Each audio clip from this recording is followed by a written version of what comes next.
Hello, everyone. Welcome to Touchdown on True Sports. My name is Chantel Alicia, and I'm going to be your host for today's show. Joining me today are my analysts, Nolan Kangas, Luca Moya, and Stephen Cunnin.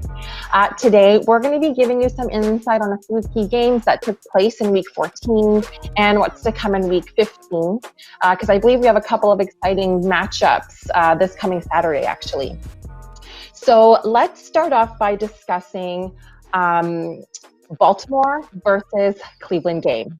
What an amazing game effort by both teams. So tell me, Luca, what was your main takeaway from that game?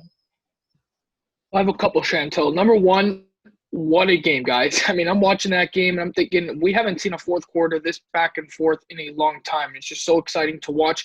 Monday nights don't usually put out the best games, but man, they have done a great job so far. This game, the Bills game last week, so amazing. A couple things I took away. Number one, Baker Mayfield starting to look like that number one pick, the guy that we saw in Oklahoma, the one who won the Heisman Trophy. He's starting to really pick it up in this offense. He threw his first interception, I believe, in the last 5 games or so, and again, he's still doing what they need to be done. And guys, Odell Beckham Jr. is not even there. Once he comes back, beginning of the year, a lot of people were saying he's wasting his talent over there. I don't think so. The way that Baker's playing in that team, I still think this team goes through the run game. But, man, Nolan, that offensive coordinator you guys had last year, he's doing a great job, Stefanski, over there in Cleveland. But my biggest takeaway, guys, is the kicking. Cleveland, they make their kicks in that game. They win. I think they're the best team in that division. Despite the loss, I still think out of that, what I took away, they're the best team in that division. I would go as crazy to say, guys, call me crazy. I'm starting a team. Right away, I'm calling up Baltimore. I'm thinking, okay, I'm giving you a 3rd-round pick for Justin Tucker. I'm going to do it because this guy is automatic. You only have to drive, realistically, the ball 35 yards down the field to get into field goal range. That is how great this guy is, 90.8%, something crazy like that. It probably went up even more after last night's game.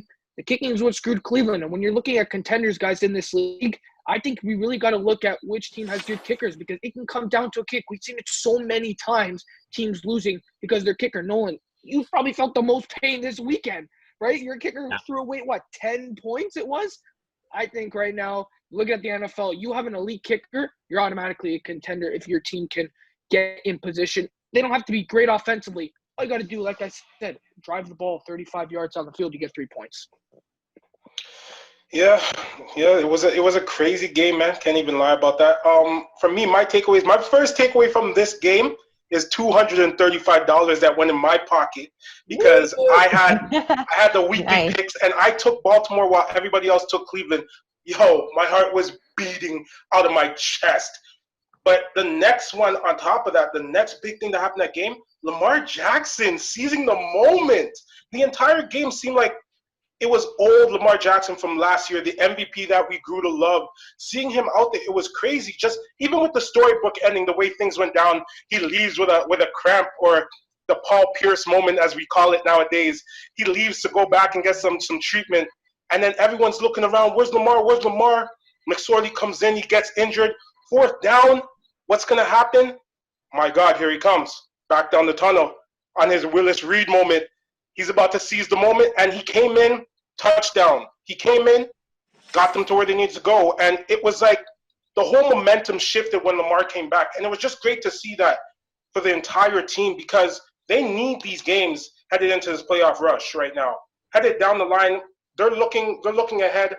You got to say after this game, they must be feeling great about themselves, and that's another thing we can look at from this game. The question is the table set for them to run it to make the playoffs right now? Right now, the Ravens have their next 3 matchups. They have the Jacksonville Jags, the New York Giants, and the Cincinnati Bengals. That's possible for them to run the table and make the playoffs with no problem and put all these woes that they have behind them. If these guys can do it and hold themselves up, I know that defense looked kind of Swiss cheese yesterday. I can say that because Baker Mayfield, these past 2 weeks, he's been showing out. But if that defense can hold themselves together and these guys can push forward, there's no reason they can't make that 7th or 6th spot to make it into the playoffs this season.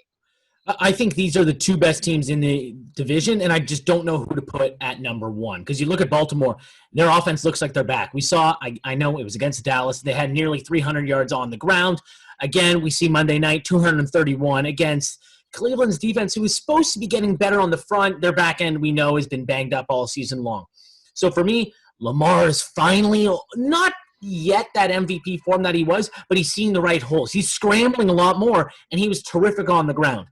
Baker, Luka, you mentioned it. Looks like he's playing a little bit better now. Again, there were some moments there, and there was the one to Bryant where he was right in front of him and threw, a 100-mile-per-hour fastball at basically his face mask, where he's just got to throw a little softball in there, low and away. It didn't end up happening. But still, when that score got out of reach, it seemed, all right, now he's going to be forcing some throws, some turnovers. He didn't. He looked terrific. These two teams are really solid. There's one question mark I have with the Ravens. How long will the running game sustain? And that was the same as last year, right? Because we think about the passing game. It's Mark Andrews. That's it. I'm sorry. Hollywood Brown has been horrifically bad. And he saved himself by having that wide open touchdown where it was busted coverage, but he has bricks for hands. So that worries me when it comes to playoff time. But I do think both these teams will be in the playoffs. I would love to see them match up, whether it's in the second round or something like that. But I do think they're just both more complete than the Steelers. They have the run game. At times, they can beat you with the pass. Their defense can show up and have big moments, whether it's the corners with the Ravens or whether it's Myles Garrett or Olivier Vernon, who's found a new form coming around the edge. They're more complete to me than the Steelers. They seem to be a bigger threat. That's what I took away from this game. It could have been a 9-6 game, and we would have been like, yeah, that's expected. We got two teams putting up 47 and 42. Like, come on, that's ridiculous. Yeah, you guys made some really valid points. I think it's going to be a really, really close call, and it's really going to come down to the wire. So we'll see.